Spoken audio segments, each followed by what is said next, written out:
Hi friends, thank you for taking time out of your week to spend a little with me. I appreciate you. This week we're going to take a look at an alleged haunted location and discuss the crime of its ghostly resident.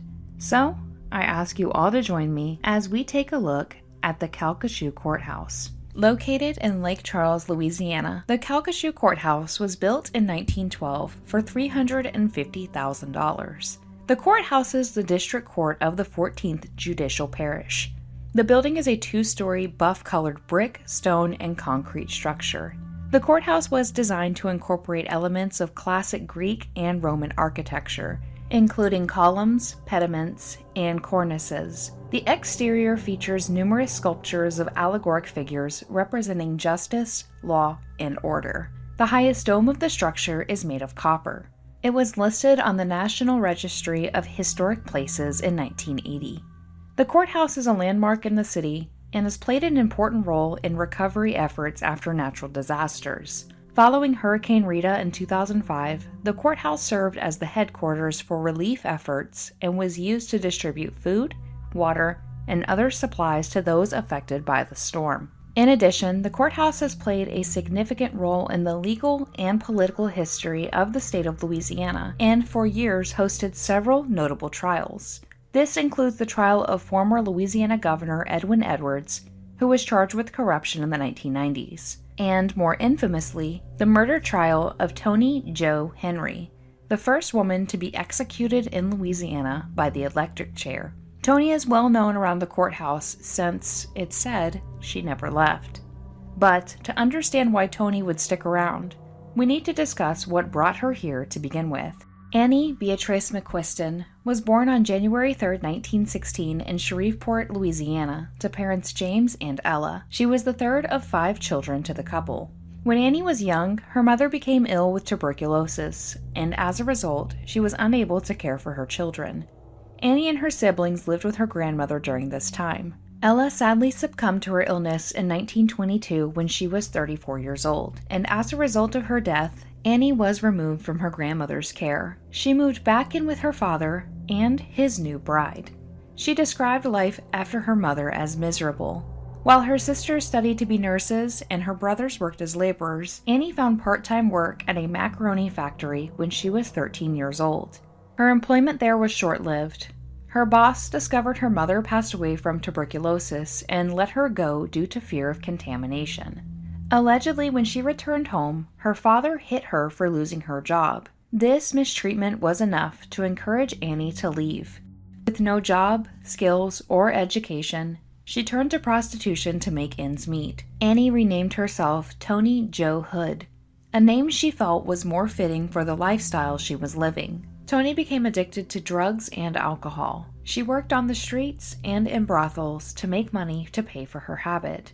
Toni sold her trade in various parts of Louisiana and South Texas. In the fall of 1939, while working in a brothel in Austin, Texas, she met the love of her life. Claude Henry, also known as Cowboy, was a down-on-his-luck prize fighter when he met Toni. He had a lengthy history of petty crimes and a penchant for violence. Much like Toni, he was instantly infatuated with her. Toni was said to be free-spirited, determined, and a beautiful woman, and Claude wanted to get her out of the life. The couple married on November 25, 1939, and honeymooned in Southern California, where he was able to get his wife sober as they prepared for their future together. What Toni didn't know, however, was her husband had some unresolved issues. Before meeting Toni, Claude spent an evening out in Texas. He was very drunk when he got into an altercation with Arthur Sinclair, former San Antonio police officer. The argument shifted to a bar fight turned deadly. Claude killed the man and was on bail awaiting his trial. When the couple returned to Texas from their honeymoon, Claude received a telegram to appear in court in Texas for the shooting.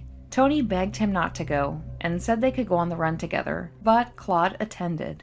In January of 1940, Claude was found guilty of murder. He was sentenced to 50 years in the Texas State Penitentiary in Huntsville, Texas.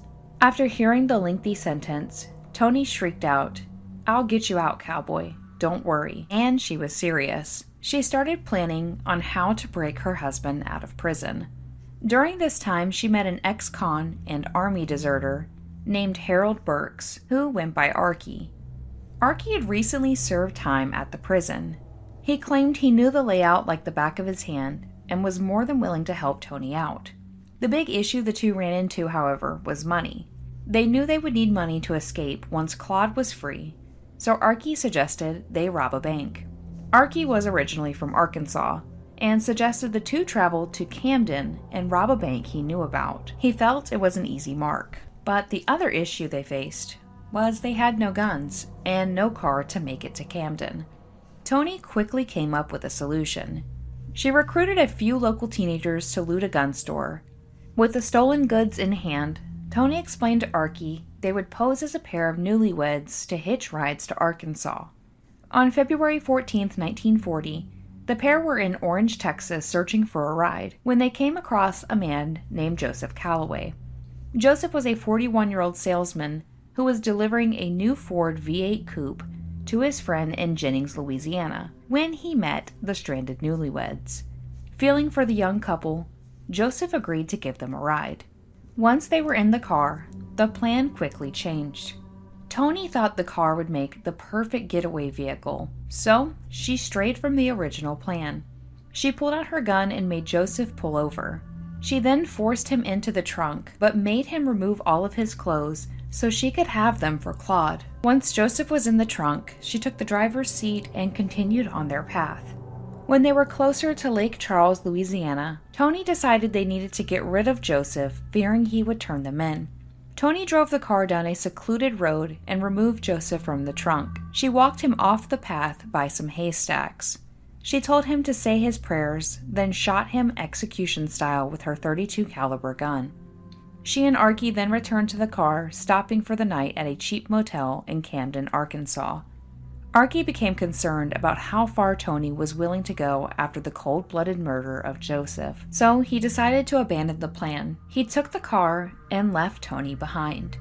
With no other options and little money, Toni purchased a bus ticket to Shreveport, Louisiana, where she sought refuge with her Aunt Emma. After several days, Emma noticed Toni seemed off.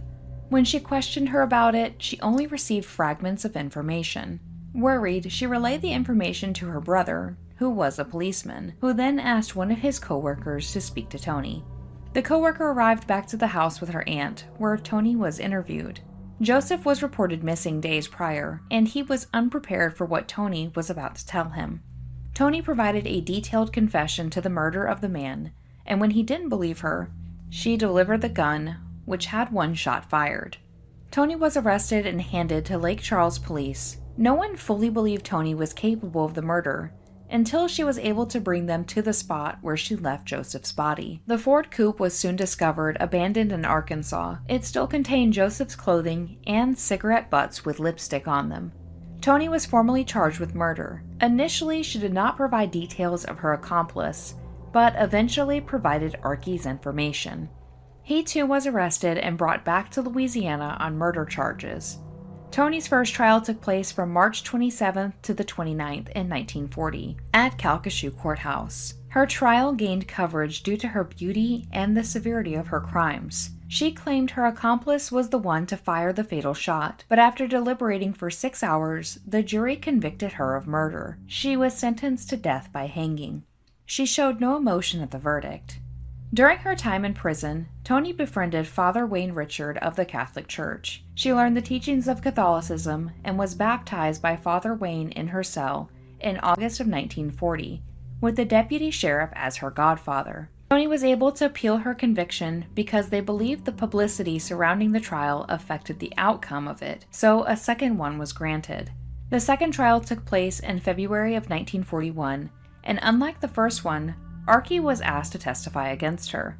Archie pointed the finger at Toni, but this time only 1 hour of deliberations occurred before the jury returned with a guilty verdict. She was sentenced to death a second time. Toni was able to appeal one more time and was granted a third trial on a technicality. The third trial was held in January of 1942, and for a final time, she was convicted and sentenced to death. She attempted another appeal, but it was denied. She also tried to submit an appeal to Governor Sam H. Jones for clemency, but it was rejected. Toni made a sworn statement as a final attempt to clear Archie of the crime, stating, "In the first place, the victim doesn't return to haunt me. I never think of him. I've known all along it would be my life for his. I believe mine is worth as much to me as his was to him. I wonder, though, sometimes, why it's legal now for some fellow to kill me." However, her statements did not sway anyone's opinion, and Archie's sentence remained. With her appeal efforts exhausted, Toni turned to religion to find peace with her fate. During her various trials, Louisiana changed the method of execution from hanging to electrocution.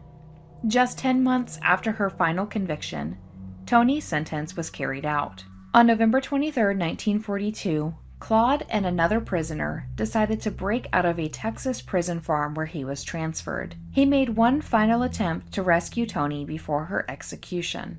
However, he was recaptured shortly after at a motel in Beaumont, Texas, and returned to prison. Toni told the press from prison that she was glad he was caught since an attempt to see her might have cost him his life. On November 27th, Toni was allowed to call Claude from the chief jailer's office, and it was reported she told him to get rid of that prison suit and go out the front door. Go straight and try to make something of your life.